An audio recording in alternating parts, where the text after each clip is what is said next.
Ika-76 na kabanata. Sa Diyos ang tagumpay. Kilalang kilala ang Diyos sa Huda at sa Israel ay dakila siya. Nakatira siya sa bundok ng Zion sa Jerusalem.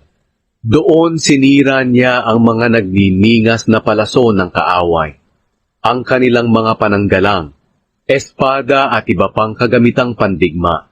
O Diyos, makapangyarihan kayo at higit na dakila, habang bumababa kayo sa bundok, na kung saan pinatay nyo ang inyong mga kaaway.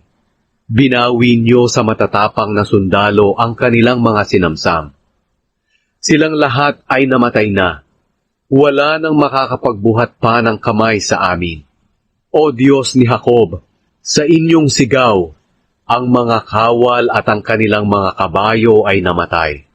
Kaya dapat kayong katakutan. Sinong makakatagal sa inyong harapan kapag kayo'y nagalit? Mula sa langit ay humatol kayo.